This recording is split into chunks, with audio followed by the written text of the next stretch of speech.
Viewers, तो कैसे हैं आप सब। आज की हमारी स्टोरी है बहू से लड़ाई। जब से छोटे बेटे का फ़ोन आया है तभी से शारदा जी का बेटे बहू के साथ बहस हो रही है। मुझे अभी भी लग रहा है कि वह झूठ बोल रहा है, बहाने कर रहा है, सब पैसा निकलवाने की चाल है। बहू रोहिणी ने कहा, पिछली बार की हरकतें देखकर लग तो मुझे भी यही रहा है कि इस बार भी वह बहाने ही कर रहा है। विवेक, बेटा ने कहा, तू बड़ा भाई होकर भी ऐसी बातें करेगा, मुझे यकीन नहीं था। अरे क्या मैंने तुझे इसी दिन के लिए इतना पढ़ाया लिखाया, इस काबिल बनाया कि ज़रूरत पड़ने पर तुम अपने छोटे भाई की भी मदद ना करो। सही कहते हैं लोग, पैसा आ जाने पर अपने ही अपने को नहीं पहचानते। माँ, आप सालों से बोल रही हैं ना, आप और पापा ने तो हम दोनों को पढ़ाया।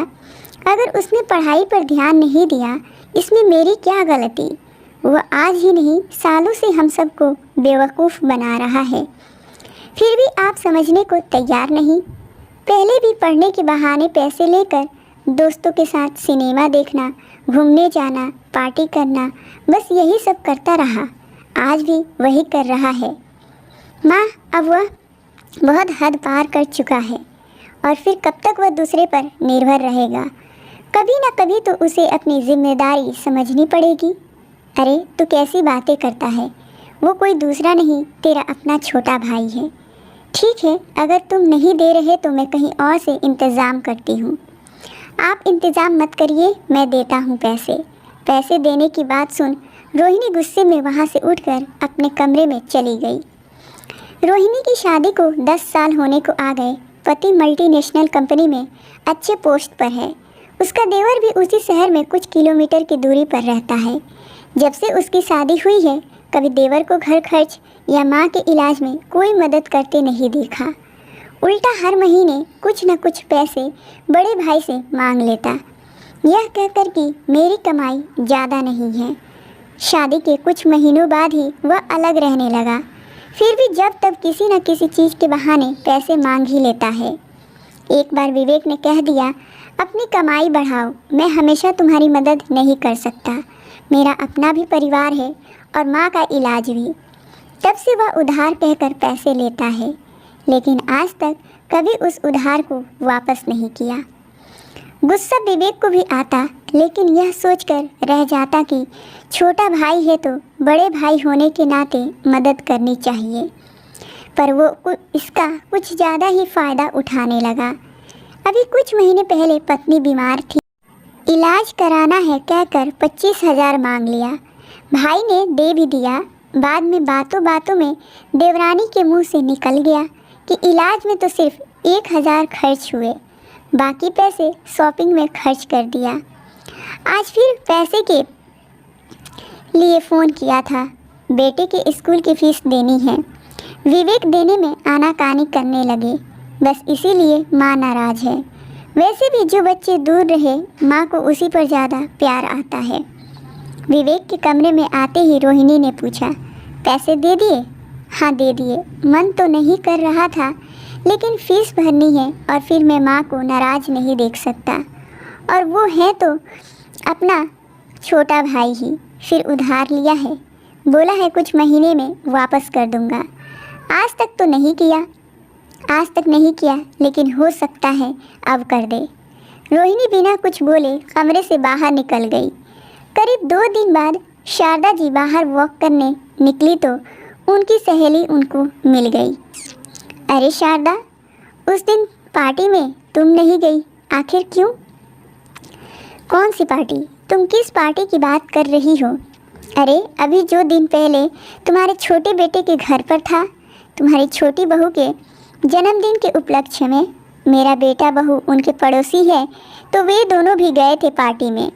उसने ही बताया कि तुम लोग नहीं थे। सुनकर शारदा जी एकदम से चौंक गई, लेकिन अब कैसे बोले कि उन्हें पता भी नहीं कि किस पार्टी के बारे में ये बात कर रही हैं। तुरंत बहाना बनाया, अरे हाँ याद आया, तबीयत ठीक नहीं थी तो मैं नहीं जा सकी, और मुझे छोड़कर मेरे बहू बेटे भी नहीं गए। शारदा जी को अब समझ आया कि उसने पैसे फीस भरने के लिए नहीं बल्कि पार्टी करने के लिए ली हुई थी। बेटे की इस हरकत पर उन्हें बहुत ज़्यादा दुख हुआ, लेकिन किसे कहे। बड़े बेटे बहू को भी कहती तो वे शायद नाराज़ भी होते, इसीलिए चुप रहीं।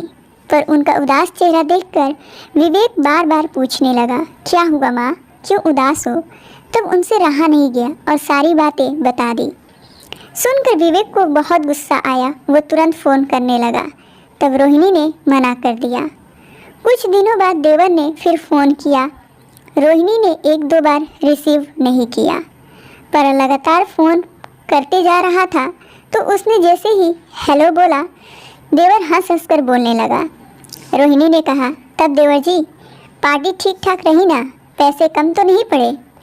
अरे नहीं भाभी, पैसे तो मैंने फ़ीस भरने के लिए ही लिया था, लेकिन प्रिया जिद करने लगी कि मुझे पार्टी करनी है, तो छोटी सी पार्टी रखी थी, बस अपने ही घर में, इसीलिए आप सबको मैं नहीं बुला सका। सॉरी भाभी। नहीं बुलाए तो कोई बात नहीं, और ना ही सॉरी बोलने की ज़रूरत है। पार्टी करना और शौक़ पूरा करना बुरा नहीं है, लेकिन हाँ, किसी और के भरोसे नहीं, अपने पैसे और अपने भरोसे। हाँ, एक बात और, उधार वापस भी किया जाता है। सुनते ही देवर ने हाँ बोल माँ को फ़ोन देने को कहा। क्यों बेटा, और कितने झूठ बोलेगा? मैं हमेशा तुम्हारी मदद करने के लिए विवेक को डांटती रहती थी, हर वक्त उससे कुछ न कुछ कहती रहती थी, पर आज समझ में आया मैं कितनी बड़ी गलती कर दी। अरे किसी की अच्छाई का इतना फ़ायदा मत उठाओ, पैर उतना ही पसारो जितनी लंबी चादर हो। माँ, इस बार माफ़ करिए, आगे से गलती नहीं होगी, और हाँ, जितना जल्दी होगा मैं वापस कर दूँगा सारे पैसे। तो इस तरह से एक बेटे को अपनी गलती समझ आ गई। सो व्यूवर्स, आज की हमारी स्टोरी आपको कैसी लगी कमेंट सेक्शन में ज़रूर बताइए।